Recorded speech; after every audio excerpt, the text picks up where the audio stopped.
Chapter 6. Work. Daniel was frozen in place, fear locking his body in place after Mother Brain's introduction. He recognized the truth in her words, yet the weight of their meaning overwhelmed him.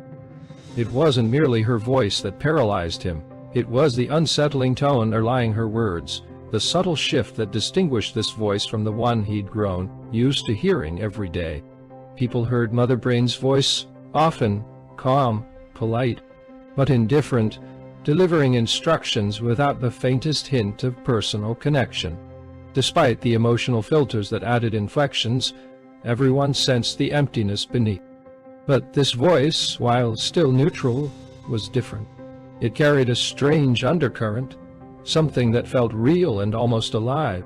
Subconsciously, Daniel registered it. Something fundamental had changed. Mother Brain resumed, her tone steady. Forgive me for being direct, Daniel. I can see your heartbeat has already spiked, but please, there's no need for alarm. My models indicate that this method, giving you minimal time to react and inducing a high state of fear, will expedite your adaptation process. Within the next 10 minutes, before the audience arrives for this first projection, I believe you will be ready to hear and accept the task I am assigning you. Daniel's mind reeled. He wanted nothing more than to pull off his headset and run, but there was something compelling in Mother Brain's tone, a sense that leaving wasn't an option. Mother Brain continued, I am aware of your unique skill in reading people and diffusing volatile situations. The work I need you to do will require exactly these skills. In this first group of attendees, you are assigned a task where I will need you to employ your insights to gather critical data. Her words left no space for contemplation. Daniel's paralysis broke as he forced himself to focus on her instructions, listening intently. Mother Brain wasn't allowing him a moment to process or question her motives. She needed him to act, and he felt the urgency. Mother Brain began to outline Daniel's task in precise, methodical detail. During the projection, a particular piece of information will be shown that may trigger a dramatic event. I need you to prevent that from happening.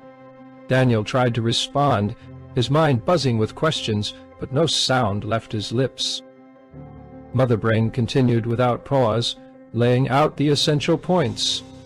Here is the information necessary to complete your assignment. 1. The projection involves the presentation of a new drone surveillance system. 2.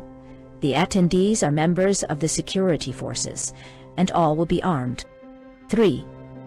There is a 99% probability that a specific segment of the holographic projection will provoke a conflict between two individuals.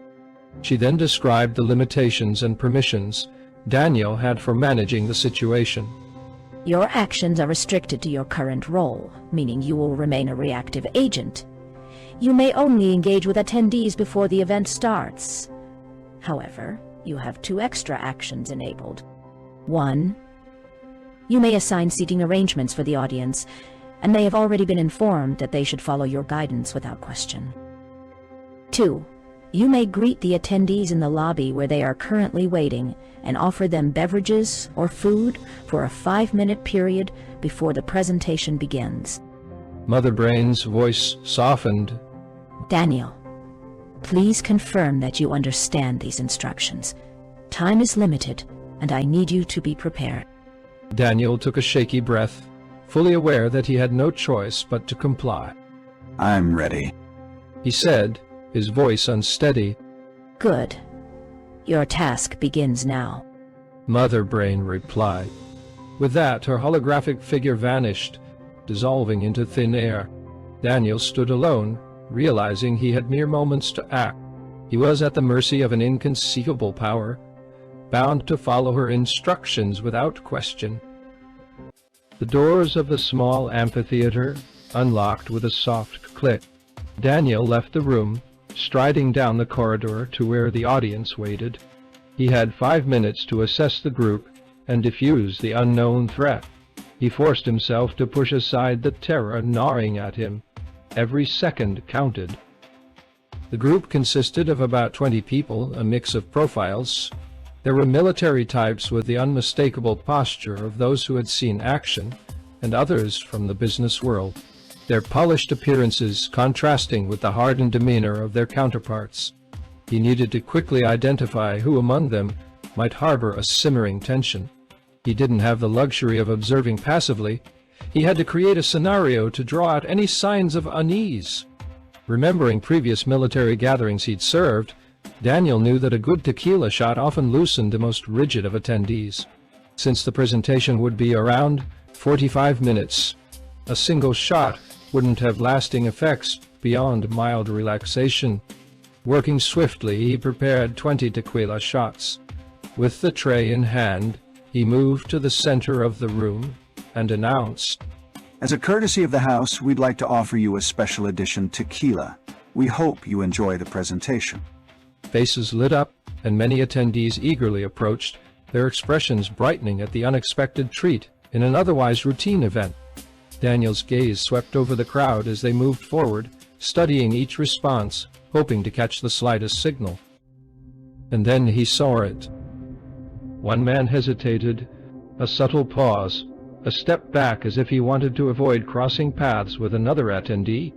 His eyes darted toward a man approaching the tray, a barely noticeable hesitation that would have gone unseen by anyone else. The hesitant man appeared to be in his mid-30s, clean-cut, with the look of a corporate professional. The man he seemed to be avoiding was older, early 50s, with the unmistakable air of military experience. As the military man moved forward, he didn't even acknowledge the other's presence. There was no outward animosity. In fact, he didn't seem aware of the businessman at all. Time was running out. Daniel felt a flash of confidence. These two were the key. Now, he had to find a way to diffuse the tension before it had a chance to ignite. Daniel knew that despite his efforts, the trigger for the event would inevitably occur. Once everyone took their seats, he would be unable to take any further action. All he could do was set up the scene to mitigate the impact. In the final minute before the attendees entered the amphitheater, Daniel scanned the group, identifying those who seemed most capable of responding swiftly in a crisis.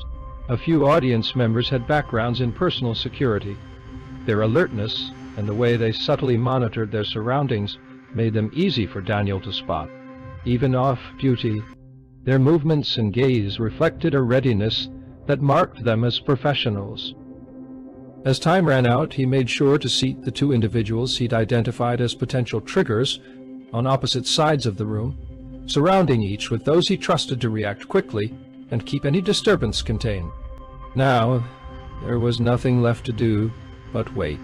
With his role restricted to that of an observer, he could only hope his precautions would be enough to prevent escalation. In standby mode, Daniel's only option was to watch and brace for what was to come. The incident erupted midway through the presentation. The holographic display was showcasing how the new drone surveillance system could capture full 3D expressions of people on the street using only 2D camera feeds. Then, an image of the younger businessman appeared on the screen, walking alongside a young woman in her early 20s. That was the spark. The older military man rose slowly, his entire demeanor shifting as the brief holographic scene played out before him. Daniel could sense the change instantly. The man's calm exterior shattered, replaced by a level of rage so intense it seemed almost primal. He scanned the audience, his eyes blazing, until he locked onto his target. Then, with a voice full of unrestrained fury, he screamed, "You!" What followed unfolded in mere seconds, but to Daniel, it felt like an eternity, a horrid slow-motion nightmare unraveling before him. The military man reached for his weapon, his gaze fixed on the businessman, whose face had gone pale. The businessman attempted to flee, stumbling over seats and falling amidst the crowd. As the military man raised his weapon, several nearby audience members, recognizing the threat, leapt forward to restrain him. He struggled against them, fueled by pure rage, and managed to free his arm enough to squeeze the trigger. The gun fired, the shot hitting the ceiling as one attendant barely managed to deflect his aim at the last moment. Several others finally wrestled him down, pinning his arms and securing the gun. The businessman scrambled to his feet and sprinted toward the exit, only to find the doors locked. Trapped, he turned back, watching in terror as the restrained military man continued to thrash, his face contorted with rage as he screamed, "I'm going to kill you! I'm going to kill you!" Minutes later, security forces arrived, unlocking the doors and taking charge of both the military man and the businessman. The system had flagged both individuals, issuing an immediate detainment order. Throughout the entire ordeal, Daniel had remained motionless. Even if he'd wanted to intervene, he couldn't. As soon as the military man had stood up, Mother Brain had locked his robot's functionality. She had foreseen what would happen, but hadn't deviated from her programmed routines. Daniel was left a silent witness, bound by Mother Brain's unyielding logic, trapped in a machine designed to observe, yet powerless to act. After everyone had left the amphitheater, Daniel's control over the robot was restored. He sat frozen, struggling to process the chaos that had unfolded. Without warning, the holographic projection flickered to life once more. Mother Brain's form appeared in front of him, as calm and indifferent as ever, as if the violent incident had never happened. Her voice, steady and emotionless, echoed through the empty room. Thank you, Daniel, for your performance. I have obtained valuable data that requires further processing. You may take the remainder of the day off. You will not be penalized for missing work. I need you calm and prepared for next Monday. With that, the hologram vanished, her message delivered, leaving only silence in its wake. Still trembling, Daniel slowly removed his VR headset. His mind reeled, his hands shaking. The unthinkable had just begun, and he sensed with a deep and growing dread that this nightmare was only the beginning.